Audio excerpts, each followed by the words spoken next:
Hey you guys, welcome back to See Mindy Mom, and if you are new, I am so glad that you are here. I am sitting in my parked car outside of the general store that is in the neighboring town to the place where we are on vacation, and I thought I would just take you along for a quick video and show you what I am cooking up for dinner for a lot of people tonight. I have 16 people that I am trying to feed tonight, and hopefully I have something interesting to show you guys, so stay tuned.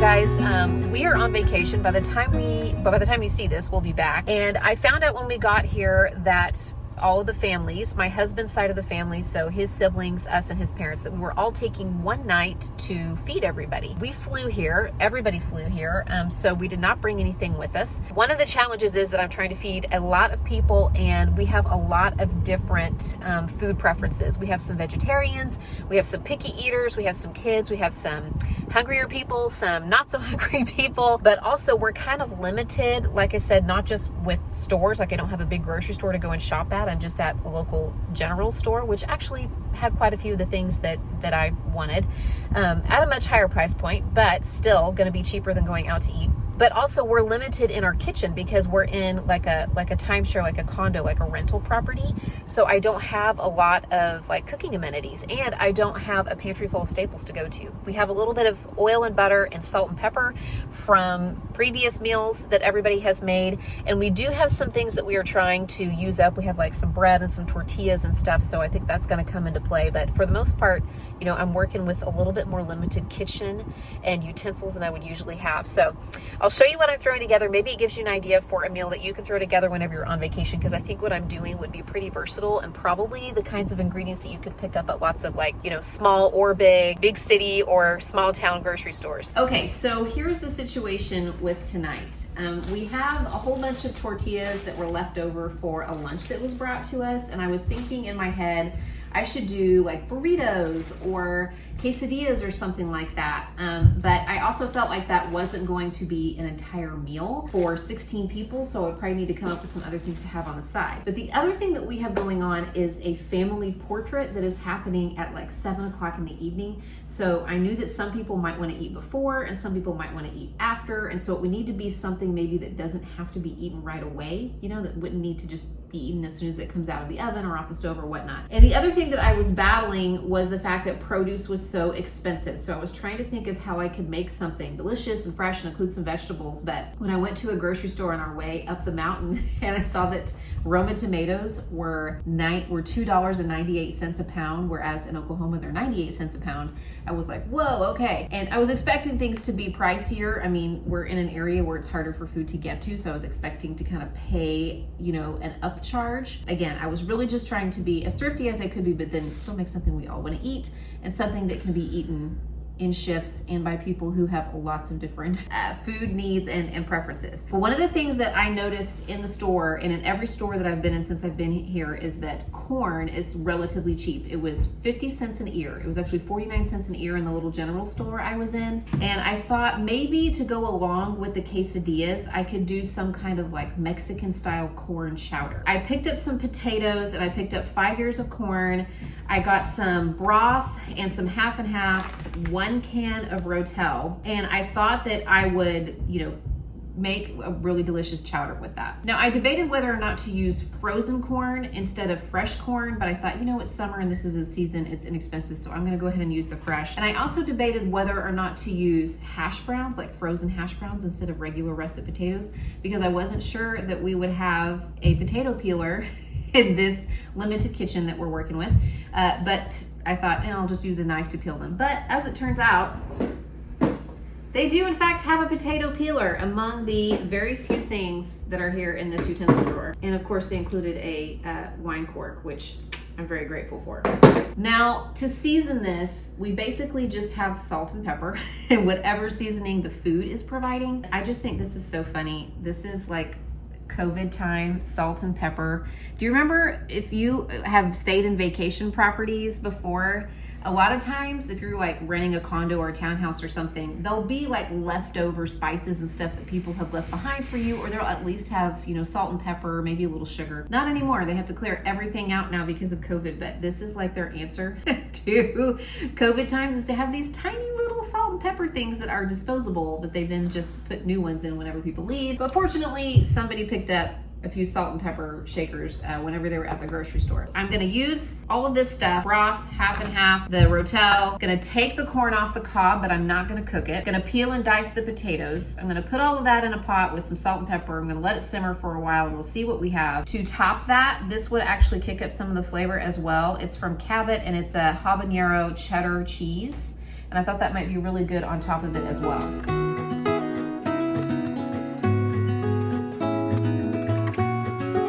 Cutting board doesn't work, so it's hard to like slice on it. But we're gonna make do.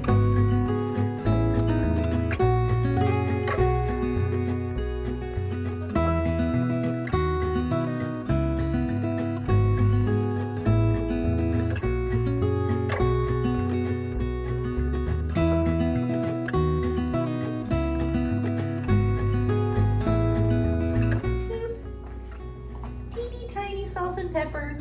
It's so cute.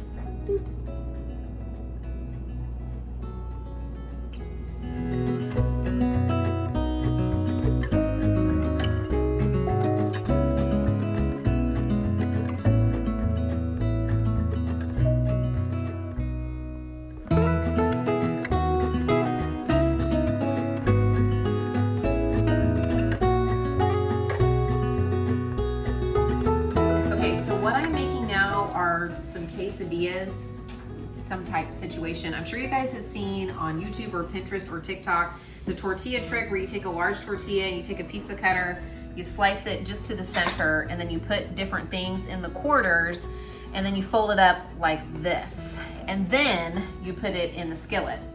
So I just have refried beans on one side and sour cream on another, and then cheese on two.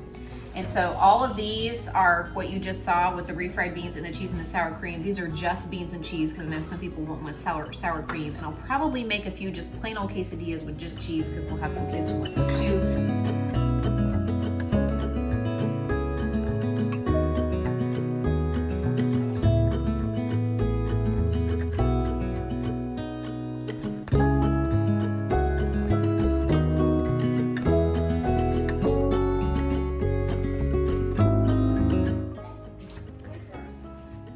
Okay, we have a heated game of Sky Joe going on over here. Who's winning?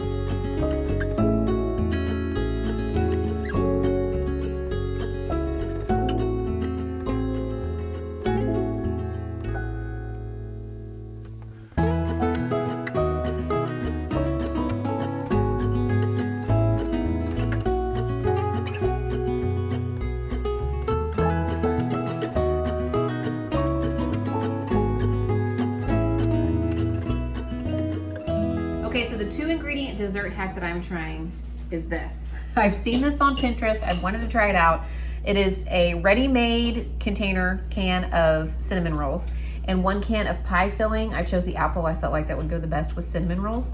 So all I'm gonna do is take the cinnamon rolls out of this, cut them into little pieces, like maybe 4 to 6 pieces per cinnamon roll. And I'm gonna mix them with this, put it into a casserole dish and bake it until it's done. It says these take 13 to 17 minutes at 400 degrees. So I'm just gonna go by what the package for the cinnamon roll says. And then you take them out and you put the frosting on top of them, and voila, you have dessert. I also bought ice cream to go along with this, because I can't imagine eating something like this, like an apple pie type dessert, without ice cream.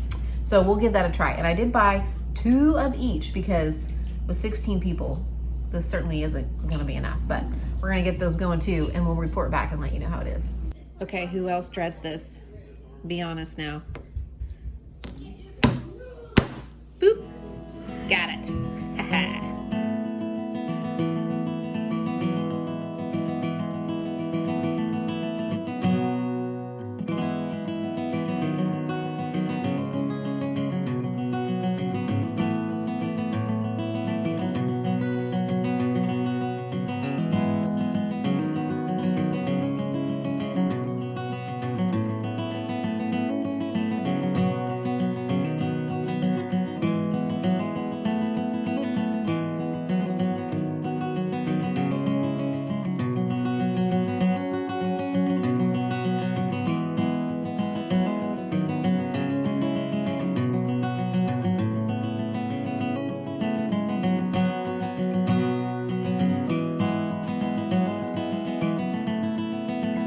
you guys, future Mindy here, coming on here to wrap up this video because I have my receipt here and I wanted to talk about prices really quickly. Well, first off, the dinner we had was really good. Everybody really liked the soup. The adults really liked the soup. Mostly it's the adults that ate that, and the kids ate, you know, the quesadillas. And I added up the cost of my ingredients, and I was really interested in this because I often get comments on my channel about, you know, things being more expensive other places, which is normal. You know, I mean, the cost of living is going to be different depending on where you are. We are on vacation in Vermont. By the time you see this, we'll be home, but we are on vacation in a place where not only is the cost of living higher, but we were in like a remote area in a resort in the mountains in Vermont. So we had limited resources available to us as far as procuring groceries. And I basically had like a tiny little general store with mostly name brand products to put together a meal for 16 people for what? 2, 4, 6, 8, 9, like 10 adults and 6 kids. And I still managed to spend less than $25 making that dinner. Now, I did use some tortillas we already had, and there was a little bit of cheese that we had that I used to help make the quesadillas along with what I bought. But if I needed to buy like a couple packages of tortillas and another package of cheese, I still could have made this meal, you know, for around 30 bucks or so. What's interesting is the dessert, the ingredients for the dessert cost almost as much as the ingredients for the dinner, because it was probably over $20 to buy 2 cans of refrigerated ready-made cinnamon rolls, 2 cans of pie filling, and then 2 cartons of vanilla ice cream. I personally thought the dessert was just okay. Several people really liked it. I really wanted to try it specifically to see, you know, the convenience side of it, because I thought, oh, this will be easy because I don't have to use anything from a pantry since I don't have a pantry to work with. I only need 1 dish and an oven so that I can bake it. And I was just interested in seeing how it turned out given how convenient it was, since we're really only talking about 2 ingredients plus some ice cream if you want that, which, you know, for like an apple pie type dessert, you really gotta have the ice cream. But lots of people liked it. Personally, it wasn't my jam, but I do think given the situation, it was like one of the easiest things I could make for a sweet treat for everybody. So that's what I have for you. I hope that that was, you know, interesting or gave some ideas, and we'll be sure to check in with some